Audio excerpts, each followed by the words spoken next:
Today on Things You Should Know, we're going to be talking about traveling during COVID. I'm going to give you an update on a trip that I recently took to Las Vegas, so stick around.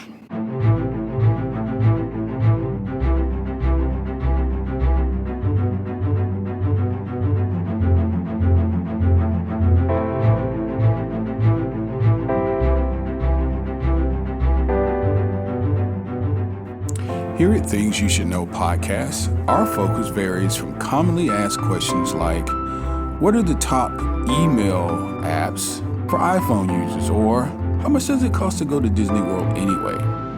To the trending topics of the day such as, are taxes going up or down? And who's Elon Musk? We shed light on things you probably have always wondered about, but you never got around to investigating them yourself. This podcast brings you the answers to your most commonly asked questions and makes you smarter just by listening. Information empowers, and the more information you have, the better decision you can make, and ultimately, your quality of life is based on the decisions you make. So, thanks for joining the discussion, and make sure that you subscribe today and not miss out on any future episodes of Things You Should Know.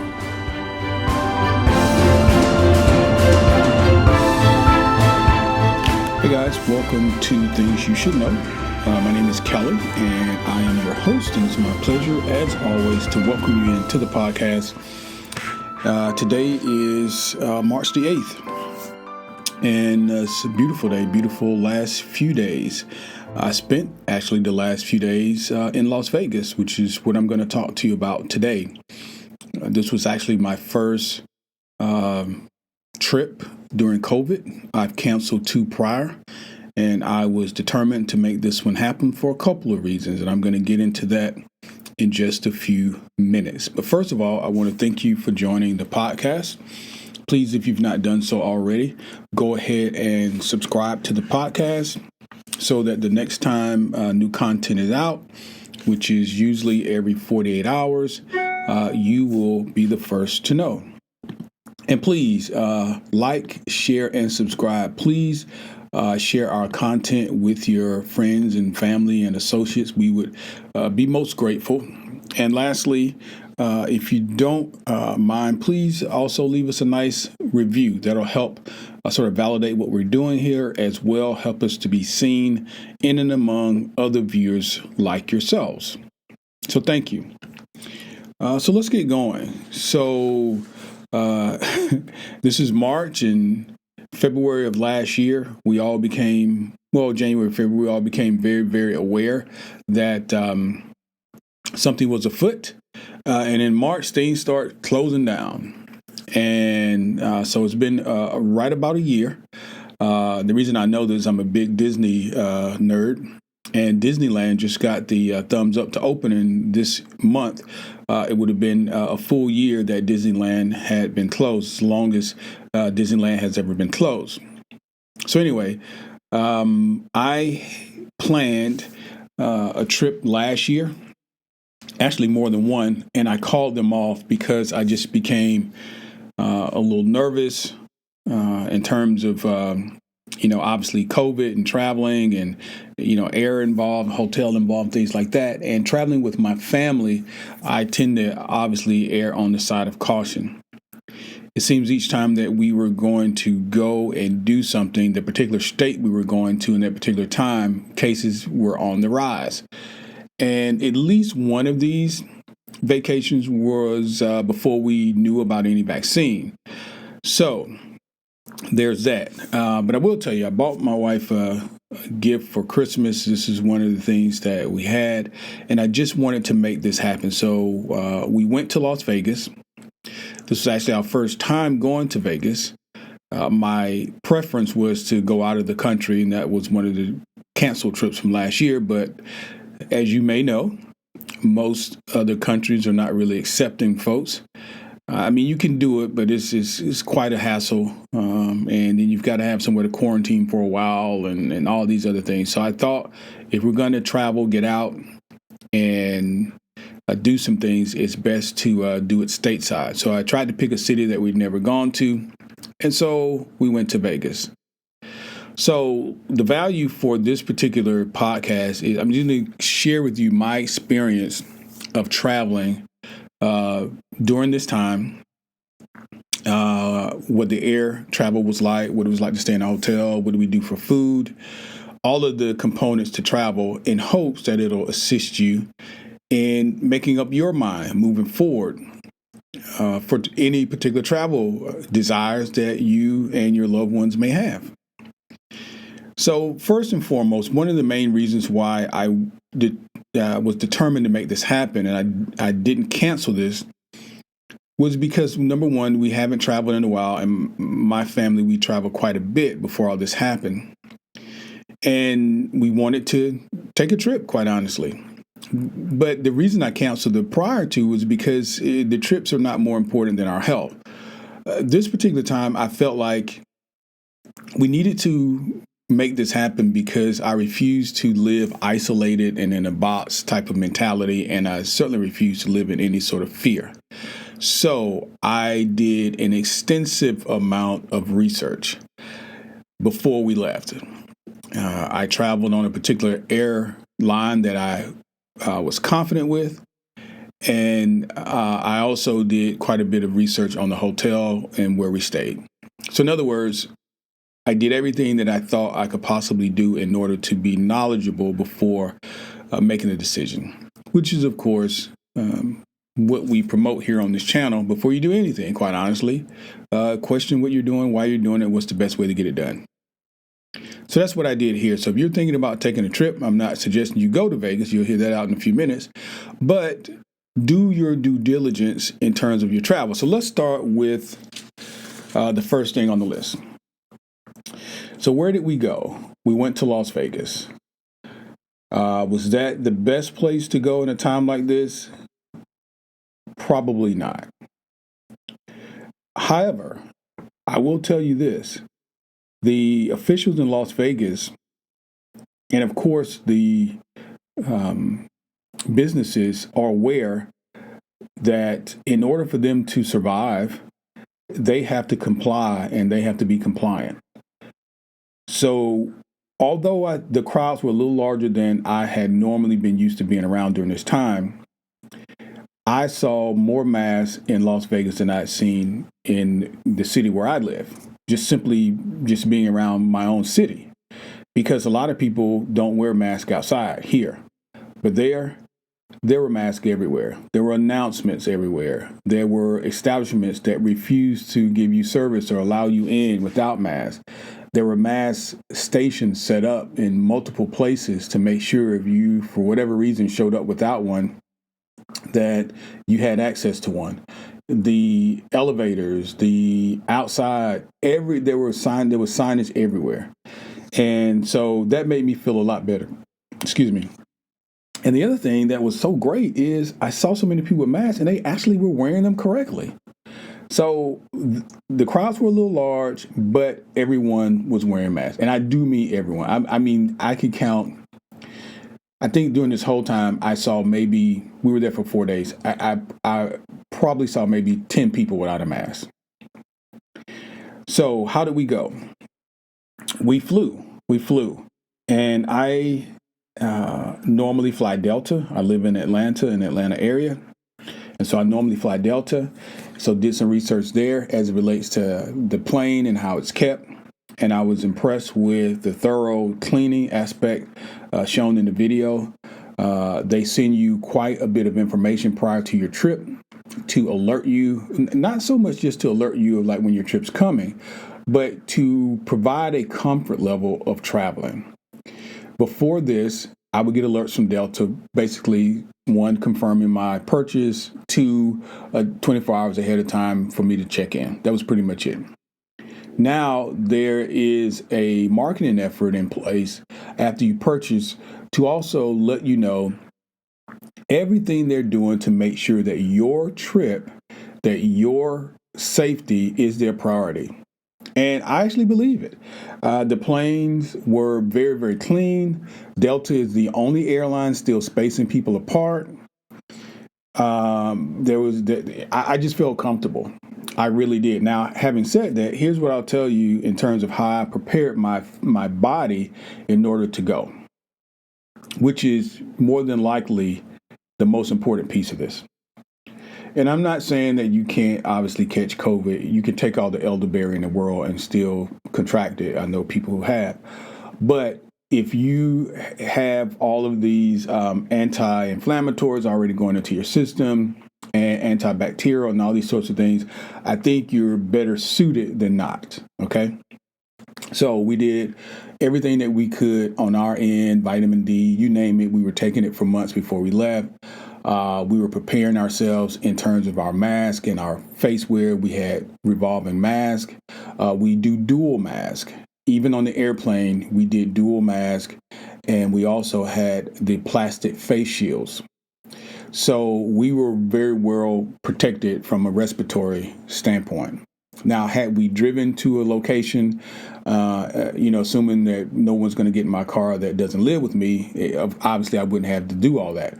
But flying, you're going to be in the airport, you're going to be in an airplane, and possibly in a rental car.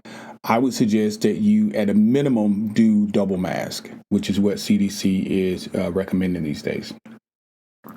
So speaking of hotel and rental car, we experienced both of those things. We stayed in a place called Paris of Las Vegas, which was beautiful. I'm going to do a hotel review at some point. Very beautiful hotel. Very comfortable with the cleanliness of the hotel, of our rooms. I will tell you one of the things that we did from research. Number one, we put a do not disturb sign on our door immediately when we got there. Well, I shouldn't say immediately, because the first thing we did was wipe down the room. They told us that it had been cleaned and sanitized, but we did it anyway. You're not able to bring Lysol and things like that in your bag, of course, but we had wipes, so we wiped down everything from the remote control, which was always standard practice anyway. But this time we just took it a step further, went through every surface in the room, whether we were going to utilize it or not, and we wiped it down. We're normally someone that doesn't really unpack. We may hang up clothes, but we worked out of our suitcases this time as opposed to putting them in any of the drawers. So there's less things we have to touch. In addition to that, we did put the do not disturb sign on the door, and we saw the maid that first day and said, hey, we're in 2592. Please, we don't want any service. Go ahead now and give us the additional towels, give us additional soaps, everything we're going to need for the next 4 days. Give it to us now because we don't want anyone in and out of our room. And so we did that. And no one came, and which was great. Well, we had an extra blanket delivered, but other than that, no one came to our room. No one was in our room the entire time. As a side note, we did get a rental car. And one of the days we were out, within the first hour or two, I don't know why, but I searched to see if there was a Walmart close, and it was a Walmart close to the strip. And we ran to Walmart, picked up some Lysol spray, came back. We not only sprayed out the rental car, which was sprayed before we got it, but we did it also just in case, because we were not there when they did it. They just told us. And then in addition to that, we also sprayed our hotel room. Okay, so Lysol, there was a Target down the street too, but we went to Walmart, grabbed that, and we just added that extra layer of cleanliness and comfort for us. We also sprayed all of our sheets on the bed. So we sprayed the sheets and we sprayed the pillows, which is where, of course, our faces would have been. Now, if we were traveling by car to a closer location, more than likely we would have just brought our own pillows, as opposed to laying on the pillows of the hotel, which I recommend. But since we were going 4.5 hours away, flight, almost 2,000 miles, that wasn't a luxury that was afforded to us. So anyway, there's the hotel. And there is the rental car. The rental car was very, very clean. I mean, almost like a brand new car. It just was very, very clean. But we still sprayed it down with the Lysol, and we wiped all the surfaces no different than we did in the hotel room. So it's fine there. So what about food, Kelly? What did you guys do for food when you were there? Well, Arizona, I'm sorry, Arizona, which is a neighboring state, Nevada, was still coming off of restrictions. So in Las Vegas, they were only occupying restaurants at 35%, or that's what we were told. It was hard to tell because in some areas there were a lot of people standing around. You couldn't tell if they were in the restaurant just standing there. But let's go with the 35%. We ate well, first of all, I'm vegan.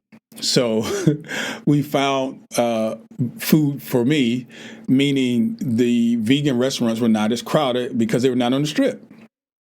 The restaurants and the hotels and different things that were on the strip, there were a lot of people around. But when you go away from the strip, no, there were not so many people. We went to, I'm going to give you the names of these in case you're vegan, and if you go, they were excellent. Vegan Nation and the Modern Vegan. And we stayed at Paris of Las Vegas. Both of these restaurants are close. The Modern Vegan was 3 miles from Paris, Las Vegas. The reason it took us longer to get to Vegan Nation is because it's on the further end of the strip. I think it's the east end where some of the older establishments are, past Circus and all that jazz down there. And so it took us a little longer because of traffic, but it was still about 8 miles away. Excellent food. There were, people skipping tables, in terms of nobody sitting next to each other. So I felt very comfortable there. And I think those are the only two places we actually ate inside. Every other location, well, we did eat one night in Caesar's Palace, but they also had 35% occupancy in this particular restaurant, and we were not close to anyone, and so we felt comfortable eating there. Otherwise, we ate in our room. We would get food, and we would take it back to the room. All right, Kelly, so you're in Las Vegas, tons of casinos. What's that like? Well, we're not gamblers, but we were adventurous and we wanted to see because we'd never been there. We'd never seen the eighth wonder of the world, which is Caesar's Palace, Bellagio, all these sorts of things. So we wandered out. And this probably was the time where I thought could be the most potential for error. And this is what I mean. The crowds, although they were wearing masks, it just was I felt like in some areas there were a lot of people in being stagnated. They were not moving. So in the casinos, though, I don't care if it was Caesars, our hotel at Paris, or Mandalay Bay all the way on the other end of the strip. Every single blackjack table, roulette, you name it, they had rules and regulations everywhere. There was signage everywhere. There was plexiglass and fiberglass everywhere. So there was nothing touching anything. And some of these dealers looked like they were working in midnight liquor stores because there was glass all around them. And plus, they really had it set out to where they were trying to protect the workers. But walking through halls, moving through the casino, some of these open areas, I just found that, particularly in Caesar's Palace, because everybody tries to get down there and see Caesar's Palace, it just seems to be a little thick. So while we were adventurous, we also get into areas where we're not comfortable. We immediately move out. All right, seen enough. Let's go. So that's our motto. We went down to Mandalay Bay, which is on the far end. No problem at all, because Mandalay Bay was quite a walking distance from our hotel. We just wanted to walk one morning, and we wanted to get away from the crowd, so that we went in that direction. So if you go in that direction, still now, I think you're good. Mandalay Bay, there was not a ton of people in there, so you could walk around, take pictures, play your casino games, and sometimes you wouldn't see anyone. Lots of open spaces. Bellagio, Caesar's Palace, in that area where we stayed, there were large crowds. On the other end, not so much. But the casinos, which is the lifeblood of Las Vegas, they figured out a way to make it safe and to make it work. What I don't know for sure, but what I assume is that the largest export out of Las Vegas, the basis of their economy is gambling. And so they have to. This is no small occupation. you're talking about millions, if not billions of dollars poured into some of these casinos and some of these establishments, and they're massive. They're absolutely massive. I was astounded at the level of detail and the amount of stores and malls and coliseums and all these things just inside one resort. So they've got to figure out a way to make do through this tough period, this pandemic. And just like I told you, I'm a big fan of Disney World, and I'm going to plug another podcast I have right now. It's called My Disney Brain, BRAIN. We're big fans of Disney, but I decided last year, which was the first year we hadn't been to Disney World in a number of years, not to go because I was a little leery of waiting in long lines and being around crowds of people. And again, this was all before any vaccines were ever announced. But I always promoted that people should go if they feel comfortable. Why? Because you want the local economy not to suffer. You want these businesses to still be in place when all this is said and done and we're moving forward, which we are now. You've got to identify with the man or woman who's dependent on that casino to be open for their, restaurant to be open, which is in the casino. You understand? So those are the reasons also why I decided, you know what, I want to make this happen. I don't want to be fearful because to some degree during the pandemic, we probably all have been fearful. We were locked in our homes and didn't want to go places. But then even here locally in Atlanta, you would hear a report nationally, something negative. But when you go outside, sun shining, people were friendly and people were being responsible. So you've got to be able to test these theories and hypotheses and not live under some sort of cloud of doubt and fear all the time. I'm not saying be irresponsible because COVID is real. I'm not one of these people who don't think that there's nothing going on here. Obviously there is. People are dying from something. But also I'm not going to live in fear. I'm not going to live boxed up, so that's my 2 cents. So anyway, the entertainment, I think, in Vegas as it relates to shows and, any place where you can gather large groups, for entertainment, that wasn't happening. While we were there was a news bulletin that the governor or the mayor, I don't remember who, probably the governor, indicated that the distance from the performer to the crowd was decreased. So in other words, the prior distance could have been 100 feet. You can't be within 100 feet. And I'm just making this up. But then he said, okay, now you can do 50 feet. And the reason that's important is because some of the venues are very large, like Caesar's Palace. Well, some are not. So they didn't have that sort of distance. It wouldn't even make sense for them to open. So they closed. So in our hotel, for example, not that this is all entertainment, but in our hotel in the main area where the casinos are, there are lots of restaurants. All of them were closed. They were beautiful, beautiful restaurants. All of them were closed with the exception of maybe 3 or 4. They were beautifully designed. They were just wonderfully designed restaurants that looked aesthetically just great, but we didn't get a chance to go there because they were closed. And the reason they're closed is they're not allowed to open because they can't have people, a certain number of people within a certain range. They have to keep the areas moving. So the city itself, what did we think about the city itself? Oh, I already told you I thought the crowds were large. Now, having said that, this is my first time to Vegas. And this is in March. This is not July through August. And this is not pre-pandemic. I can imagine the number of people that go to this place on a regular basis or have in the past. It's got to be cuckoo bananas because it just seemed like a lot of people to me being there now. But it's because we haven't gone anywhere in such a while. I probably was just oversensitive. But at some point during the summer, there's going to be a ton of people there.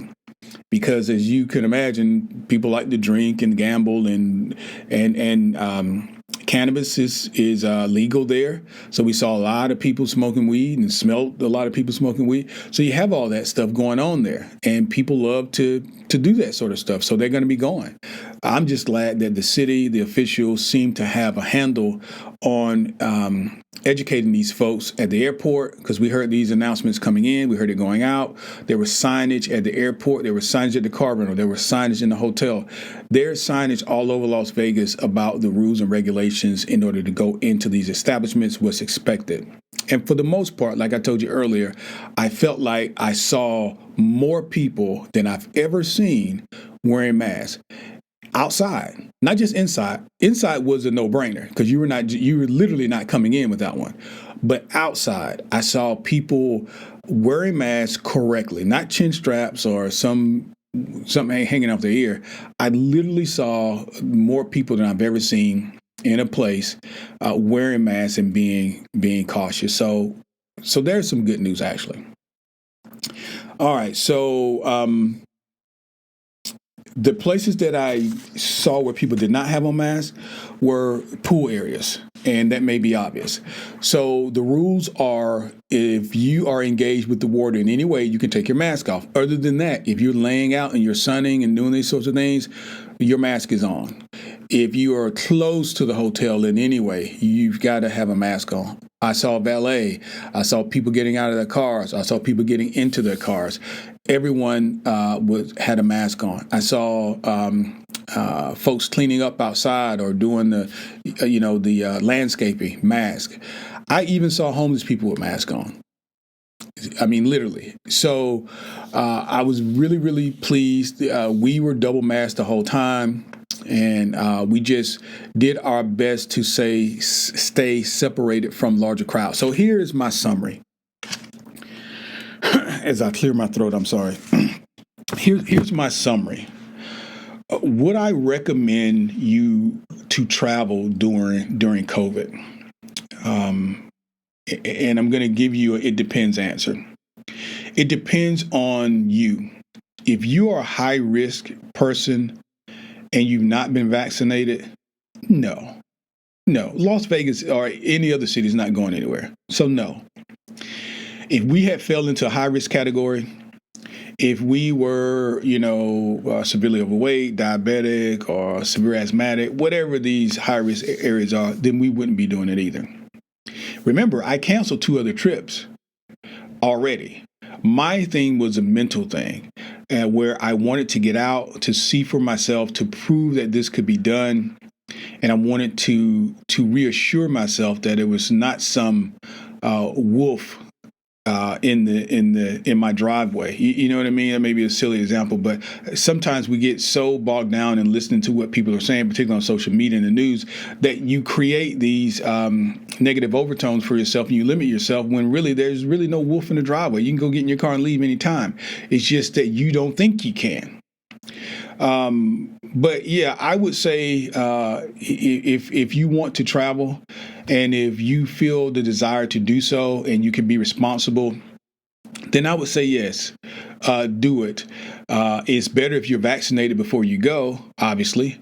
But if not, I think there's ways to do it. People have to do it. Unfortunately, there's a lot of people that work and they still have to travel.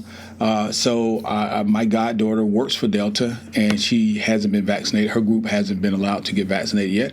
But she goes every week and she's staying safe. I would just recommend the double mask. I would recommend a face shield, particularly on the flight. Just make sure that you are aware of your hands and your face. Make sure you're not touching your face with your hands unless you've washed your hands. And one of the things I tell my family to do here while we're at home is if you do, for whatever reason, go through a drive-through, we're all vegans or vegetarians, so that limits what we can get through a drive-through. But let's say if you did go through a drive-through, don't eat the food in the car. Wait till you get home, wash your hands, prepare the food, put it on a plate, take it out of the box, these sorts of things. If you go to the grocery store, which we all have had to do, make sure that you're not getting chips and soda and Snicker bars and eating them in the car. Don't do that.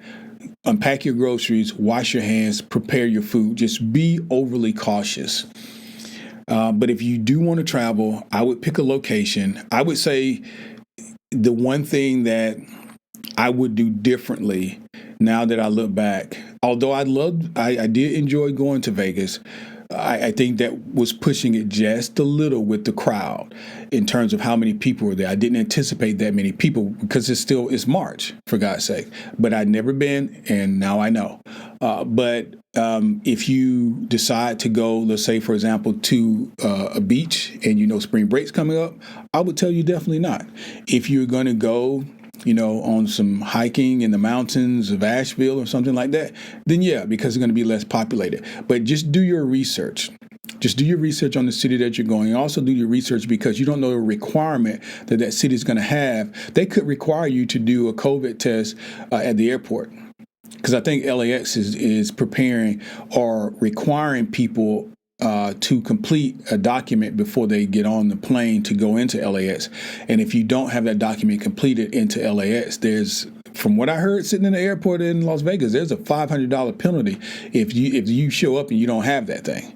So I'm going to suss that out, and maybe we'll do a podcast on that. But just look into your destination, look into your hotel, ask them how many days prior to you staying in the room will someone else have been in the room? Are they following CDC guidelines? Will there be a party in the rooms next to you? In our hallway, we didn't see anyone until we were getting ready to leave, and then we saw maybe 3 couples, but there were about 30 doors on our hallway. So there was not a lot of people on our hallway, although down on the strip there were a lot of people in the casinos and down on the strip where we laid our head and slept. It was not a lot of people. So do your homework.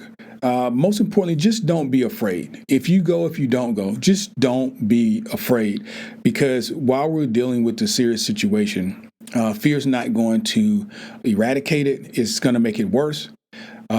We can make good decisions for ourselves and for our family and our loved ones, and we can move forward together.